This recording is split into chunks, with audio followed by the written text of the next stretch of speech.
It's time for a little doggy tech. You ready? Oh, I'll be ready. All right. Joining us right now, Keith Miller. He is the co-owner of the Pampered Pooch Playground and the Bubbly Paws Dog Wash in Minnesota. Hello, Keith. I noticed you guys have been loving the alcohol segments you're doing, correct? Yeah, we've been drinking the Bowser beer. It's delicious, this Porky Pup Porter. Right. Did you get the other bottle I sent you? The Dos Equis. Yeah, we were trying to figure that one out. I know you've been eyeing that. Yeah. Does that have to do with pets? It kind of. I mean, I just figured we'd just, give you something cool to start off with. So look at the collar and leashes. You're thinking to yourself, hey, I don't have anything to open this bottle with, correct? Right. That's exactly what I'm thinking. I know. Oh, So it's now got a bottle opener on it. Collar and leash. So now you can have some more fun today. Is that the intention? It is. It's the Pup Top bottle opener. Yes, that's... OMG. Who would ever think of making a leash and a collar with a bottle opener? That is crazy. Thank you. So to be even cooler with that, it's all recycled inner tube tires from bikes. Oh, you know what? It's funny that you say that because that's you look in the back and you can see it is, and it feels nice and tough and strong. I mean, it really feels good. It is. Yeah. And the cool thing is if you have like a lab or a dog that loves to jump in the water, that doesn't smell when it gets wet. Nice. So even better. So yeah, that was just something fun to send you guys, and you got the cool little collar too. So if you want to put the collar around your dog's neck and crack a 40 open, go for it. Yeah. This is the Is that why you call it Bubbly Paws? Bubbly Paws. It is. We thought of the name while drinking, so let's go. Yeah. This is the Earth-Friendly Pet Company Cycle Dog Pup Top Bottle Opener, no stink, post-consumer recycled rubber dog leash and collar. Thank you very much. Yeah, that is awesome. Hippie place out of Oregon, and yeah, but now let's start with like the techie stuff. Yes, we have. Now, I have to say, we got the Whistle Pet Tracker. This is a GPS-based pet tracker. And, we've looked at these because we've lost our cats in the past, and it was very, it's emotionally difficult. Paris wandered off, and for 10 days, she was lost. We found her on the neighbor's roof. She survived. But if we had only had some sort of pet tracker. But I look at this and I think, I'm not going to be able to put that on a cat. In fact, it almost seems too big for Ozzy, who's only 8 pounds. Also, it doesn't come with a collar. So how do you put this in a collar here? So it actually stays pretty sturdy to the collar. I put one on just a collar we have here. It actually has a rubber piece that goes on the back. Through it. I see. It snaps on, and it's hard to get off. I mean, if you've got a dog that's over probably 25 pounds, it's great. Actually one of our employees was asking the same question about her cat because it gets out all the time. And I'm like, you know what? I don't think it's too big. Cats are big enough. Right. But for a lab or anything, anything over, you said 20 pounds, I think you're right. I think that'd be fine. And it is a true GPS, right? It is. It's a true GPS. It actually works off a cellular network. I believe it's either Sprint or T-Mobile. I was trying it on our dog last week for probably about 4 days, and it also has a built-in Fitbit type activity monitor. So you sign up and you set your dog's activity level, and her goal was to be active for 30 minutes every day. And somehow we were able to achieve that. But we also tracked her a few times, and I'd say about 85% of the time it worked great. So does it pull up a map? If I go to the Whistle website, it'll actually show where the dog is on a map? Yeah, if you go to the Whistle website, you can actually look it up on the map. Oh, look at that. Is this Roxy yours? That is Roxy, our dog. Oh, that's neat. Okay. Yeah, so she's 10 years old. Her goal is to be active for about 30 minutes a day. Right. What we have learned is it's a decent toy. I'd say 80 to 95% effective. If you're in a building, the GPS obviously doesn't always work. I tried to track it a few times when we were at one of our stores, and it couldn't connect to the collar. But I think if you're in a populated area, I think it works great. And how long is the battery life on this?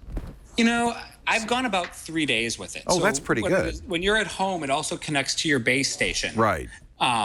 So it's not using the GPS signal there, but when you're out of your house, it's obviously using more of the GPS, which also drains the battery a lot faster. Right. Now, that was one thing that set me back a little bit. It's $70, which is not bad. No, I mean... But you pay a monthly subscription fee. Right. So the monthly subscription's between $6 and $10, depending on which plan you want to go with. Right. But now that you know, mention it's using a cell network, I understand why, because you have to pay for the cell service. Right. You know, I think if you've got like a lab or something that's digging to get out of the house a lot, I think it's a great thing to find them, you know, knowing that there's a 95% chance that it's going to work. Have you looked at other GPS trackers?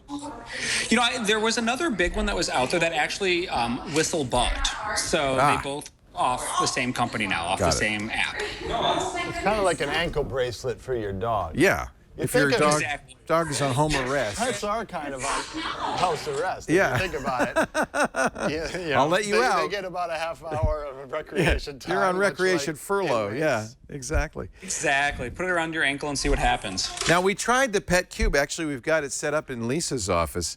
This is a camera that has, there it is, has a microphone and a speaker in it, and a laser, which is kind of fun. Tell us about the Pet Cube. So the Pet Cube's kind of cool. It was super easy to set up. It works off of, you know, 2.5 gigahertz Wi-Fi, and it's fun. You know, I was talking to our dog yesterday. You could hear her ears perk up a little bit when you would say her name, Roxy. Plus, you can move the laser pointer around with your finger. She didn't really respond to the laser pointer, but it's a cool little gimmick. I think the only thing it's missing is the ability to pan or tilt the camera, just because obviously you've kind of had to put it on something to shoot down better too. Yeah. We have, Brian, did you get the video that Lisa sent you of Ozzy? Yeah. Do you have that there? So it's kind of fun, but I have to say, yeah, there's Ozzy sleeping. Now we're talking to him. That must freak the dog And he's out. looking and going, well, and there's the laser. See the laser, the red dot there on his foot? He went back to sleep. He's like, I know I hear a voice. Finally, our son came and said, Ozzy, they're talking to you. Then he got excited. I did scare the crap out of my wife by saying Roxy's name over and over and over. Yeah, And she didn't know where the voice was coming from. It's good for bothering humans, but I have yet to get Ozzy to respond to my voice. I guess because it's tinny. Dogs aren't stupid. They can tell I'm not really there, right? Did you see the warning on the back too? Danger laser radiation too? Oh, that's nice. So you have to tell your cat not to look into the laser. Right, and it says don't point it at eyes, which, you know.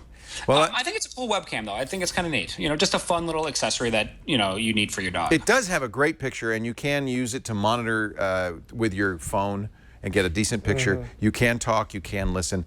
And you can also set up, like, access control so that, you know, you can have, like, members of your family or friends set up so that, but not everybody's able to log in. And this isn't super expensive. No. Do you think the pets really like it? Do you think they just get really confused? And, If I know. Ozzy didn't. Ozzy, I don't think he really. I don't think he understood. The cats completely ignored it. Like, that just drives a cat crazy. Right. But they want to play with a human. Win. They don't want to play with a strange box that's making laser pointing things. Well, they don't know the difference. I think they do. I beg to differ. That cat doesn't know where that laser's coming I from. can see a cat loving the laser pointer. Well, our cats ignored it completely. I can't see a dog reacting to it. No, the dogs aren't interested in laser pointers for some reason. I don't know why. At least ours isn't. Now, this one I like, except it has a fatal flaw, the smart feeder. We're thinking of taking a vacation, and we were thinking of getting one of these. Tell us about the smart feeder, Keith. So it's a PetNet smart feeder that can hold, you know, about 5 to 7 pounds of dry kibble. And it also says, you know, not for dogs over 50 pounds. So obviously for your dog, it's going to be great. Yeah, that's plenty of food for Ozzy for a few days, yeah. Right. You know, you can control it over Wi-Fi. So if you're at work, hey, I forgot to feed the dog, I can just, you know, hit a button and it feeds. And it also sends you a confirmation, you know, push notification that, hey, your dog just ate. Right. That's good. It also connects to the bowl so it knows how much they ate, which is kind of cool. It reminds you, you know, if you're working hard or long hours, it's a great accessory for the dogs. But you work with dogs, and you pointed out a potential problem here. Yeah. Not for the big guys. My cat could hack into that. Exactly. And they're not dumb. Again, there's food. It's coming out of that. And they get in there, right? Exactly. Yeah, dogs aren't stupid. I guarantee you any lab or any food-motivated dog is going to get into that in about 10 seconds once it realizes that food keeps coming out. Right. There must be more in wet there. food? No. No, it doesn't. I actually looked because that's what we feed our dog, and it's dry food only. So I mean, the you ever 7 try it, pounds. I mean, that's for the average dog, that's probably about 2 or 3 days of food. It's not going to keep your dog for a week. No, it's you're going to work. You want to feed your dog lunch. Now this is one I really want for Ozzy. He barks a little bit more than I would like, and the only thing I've seen is like an electric shock collar. And I'm not going to do that to him. Well, how does this? Go ahead. So it's actually a bark control app that you put on your phone. It's an iPhone app, and it senses the bark or pretty much any loud noise, and it lets off like an ultrasonic sound. Like one of those really high-pitched things that the kids use to bother adults? Yeah. Exactly. Dogs must love that. Actually, adults use it to bother kids, yeah. Did dogs hear it? We tried it at our doggy daycare, and after, extensive testing, we've learned that it works well with the littler dogs. It does. Like with pointy ears. Okay, Ozzy's got pointy ears. Like the dogs that can really hear. Right. Like, min pins, corgis, anything that has like the little tip that just goes Ozzy's straight a up. papillon. He could definitely hear that. Yeah. For the bigger dogs like a lab or like a golden, they didn't even get fazed by it. They just kind of looked at it. They're What's like, okay, that you know what? sound? It's so annoying. Right. So it's called, what is this called? Bark control? Yeah, it's the Bark Control app. There's a free and a paid version. If you do the free version, you do get a bunch of ads that come on it. But if you do the paid version, you get rid of the ads. I think it's like $3. Download the free one first, try it, see if it works, and then go from there. All right. Finally. Yeah. Finally. You gonna try that? I am going to try it. I'm going to try it on you. You don't think? I think it's kind of cool if you've got a neighbor dog that's barking a lot. I mean, hey, you know what? It makes you feel good to press a button, right? Right. At least you'll feel better. I've also learned that you can bark really loud by yourself, and it'll also go off. So, give it a Really? try. Really? It does, because you can actually see the screen changes color when you use it. Ow, my ears! Ah! All right. Finally, I like this. Walk your dog and help rescue dogs. This is a free app. Yeah, it's a great app. You can download it. It's iTunes, Android. Basically, what you do is you sign up and you pick a different rescue. You can do one in your area or like a nationwide, like Humane Society or different ones like that. And basically, you just leave the app open and it basically just pops up banner ads, and that's how they make money off the app. Nice. So just leave it open, walk your dog. It calculates your, how far you've gone, and that rescue gets a little bit of money for basically doing nothing. Oh, like Ozzy right there, not doing anything. Right? He's very good at that. He's the king. Did you of give not... him some of the doggy beer, or why is he passed out right now? Ooh, Hey, should we try him? Yeah. All right, let's see. Come here. Let's. You can get custom doggy beer bottles too, by the way, with his picture on it, if you really want Oh, to. that'll make him happy. You Right. want some? Come on. No, you want it. It's got pork. Ozzy. It's pork flavored. Here, let me put a little bit in my hand. See if he'll drink it. Is he more of a martini dog? I think so. He's not a beer drinker. Oh, yeah. Oh, yeah. Oh, There baby. you go. Daddy, come to... Do you have the breathalyzer? You can call him an Uber to get home too while you're at He it. likes it. You want some more? Yeah. Is this good? This isn't bad. This is not going to make him drunk or anything. I don't think so. I mean, I've tried it too. Well, that's reassuring. No, there's no alcohol in it. It tastes like It's bouillon. like chicken broth, pumpkin, Yeah. glucosamine. I mean, it's Yeah. nothing that's going to get them drunk. We actually have some of our customers that'll freeze it like in ice cube trays and put it like in a Kong, like a good. night treat. Or if a dog's finicky with their food, it also works really I'm going well. to give him some more. That's great. Thank you. Right. There you go. There Now you got go, ladies and gentlemen, from the Bubbly Paws Dog Wash. Bubbly Paws. There In you Minnesota. You can see the Bubbly Paws right behind him, and he's the owner of the Pampered Pooch Playground. It's Keith Miller. Keith, you suggested this, and I think this is a great bit, and I'm glad you came on. And if you come up with some more stuff, we'll get you back, and we'll talk more about it. go.